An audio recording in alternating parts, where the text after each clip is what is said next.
ಪಾಕಿಸ್ತಾನದೊಂದಿಗೆ ಯುದ್ಧವಾದರೆ ತಪ್ಪಿಲ್ಲ. ಈ ವಿಚಾರವಾಗಿ ದೇಶದ ಎಲ್ಲ ಪಕ್ಷಗಳು, ದೇಶದ ಜನರು ಸಹಿತ ಬೆಂಬಲಿಸಿವೆ ಅಂತ ಸಚಿವ ಶಿವಾನಂದ ಪಾಟೀಲ್ ಹೇಳಿದ್ದಾರೆ. ಕೋಕ್ ಬುದ್ಧಿ ನಿಲ್ಲಿಸಬೇಕು ಅಂದ್ರೆ ಯುದ್ಧ ಆಗಲೇಬೇಕು. ಈ ವಿಚಾರವಾಗಿ ಸರ್ಕಾರ ಬೆಂಬಲಿಸುತ್ತೆ, ದೇಶದ ಜನರು ಸರ್ಕಾರದ ಜೊತೆಗೆ ಇರ್ತಾರೆ ಅಂತ ಸಚಿವ ಶಿವಾನಂದ ಪಾಟೀಲ್ ಹೇಳಿದ್ದಾರೆ.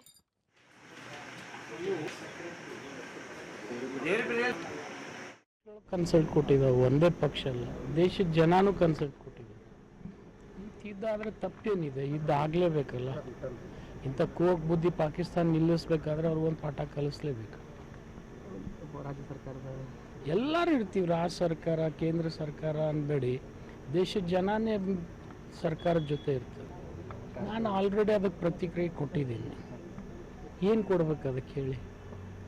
ಬೇರೆ ಕಾರ್ಯಕ್ರಮದಲ್ಲಿ ನೋಡಿ, ಅವ್ರು ಎಲ್ಲೇ ಇದ್ದರೂ ನಾನೇನು ಅದನ್ನು ಪ್ರಸ್ತಾಪ ಮಾಡಿಲ್ಲ. ಅಲ್ಲಿ ಆ ವೇದಿಕೆ ಮೇಲೆ ಪ್ರಸ್ತಾಪ ಮಾಡಿಲ್ಲ. ಅಲ್ಲಿ ಬೆಂಗಳೂರಿನಲ್ಲಿ ಅವ್ರು ಬರಬೇಕಾಗಿ ಅವ್ರು ಇದ್ದಿದ್ದಿಲ್ಲ ಅವತ್ತಂತ ಇಷ್ಟು ಹೇಳಿದ್ದೀವಿ. ಏನು ತಪ್ಪಿದೆ? ಅವ್ರು ಇರಲಾರ್ದು ಖರೆ ಇದೆ. ಮತ್ತು ನಿನ್ನೆ ಸಿ ಎಂ ಅವರು ನಿಮ್ಮ ಜೊತೆ ಮಾತನಾಡಿದ್ರು ರಾಜೀನಾಮೆ ವಿಚಾರವಾಗಿ. ನನ್ನ ಜೊತೆ ಏನು ಮಾತಾಡಿಲ್ಲ.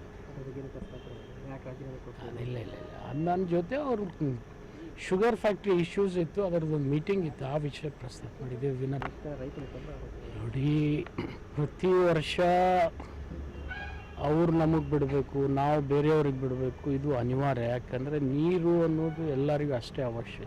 ಅವರಲ್ಲಿ ಎಕ್ಸಸ್ ಇದ್ದರೆ ಅವ್ರು ಬಿಡಬೇಕು. ಪ್ರತಿ ವರ್ಷ ನಮಗೆ ಅವ್ರು ನೀರು ದುಡ್ಡು ತೊಗೊಂಡಾದರೂ ಕೊಡ್ತಿದ್ರು, ಅಥವಾ ಒಂದು ಬಾಂಧವ್ಯದ ಮೇಲೂ ಕೊಡ್ತಿದ್ರು. ನೋಡಿ, ನಂಬಲ್ಲಿ ಬಿಡಬೇಕನ್ನೋದು ಒಂದು ಸಾಮಾನ್ಯ ಪರಿಜ್ಞಾನ. ಅದು ಯಾರಿಗೆ ಈಗ ಬೇರೆ ರಾಜ್ಯದವ್ರಿಗೂ ಕುಡಿಯೋ ನೀರಿನ ಸಮಸ್ಯೆ ಉದ್ಭವ ಆದಾಗ ಬಿಡಬೇಕು ಅನ್ನೋದು ಒಂದು ಪರಿಜ್ಞಾನ.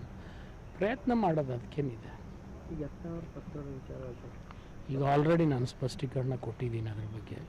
ನಾನು ಈಗೂ ಸಿದ್ಧನಿದ್ದೀನಿ, ಅವತ್ತು ಸಿದ್ಧನಿದ್ದೀನಿ. ನಾನು ಇಂಟೆನ್ಷನ್ ಎಕ್ಸ್ಪ್ರೆಸ್ ಮಾಡಿದ್ದೀನಿ. ಟೆಕ್ನಿಕಲಿ ನಿಮಗೆ ರಾಜೀನಾಮೆ ರಾಂಗ್ ಇರಬೇಕಂತೇನೋ ಒಂದು ವಾದ ಮಾಡ್ತಾ ಇದ್ದೀನಿ. ನೀವು ಬ್ಲ್ಯಾಂಕ್ ನಿಮಗೆ ಸೈನ್ ಮಾಡಿ ಕೊಡ್ತೀನಿ, ನೀವು ತೊಗೊಂಡೋಗಿ ಕೊಟ್ಬಿಡಿ.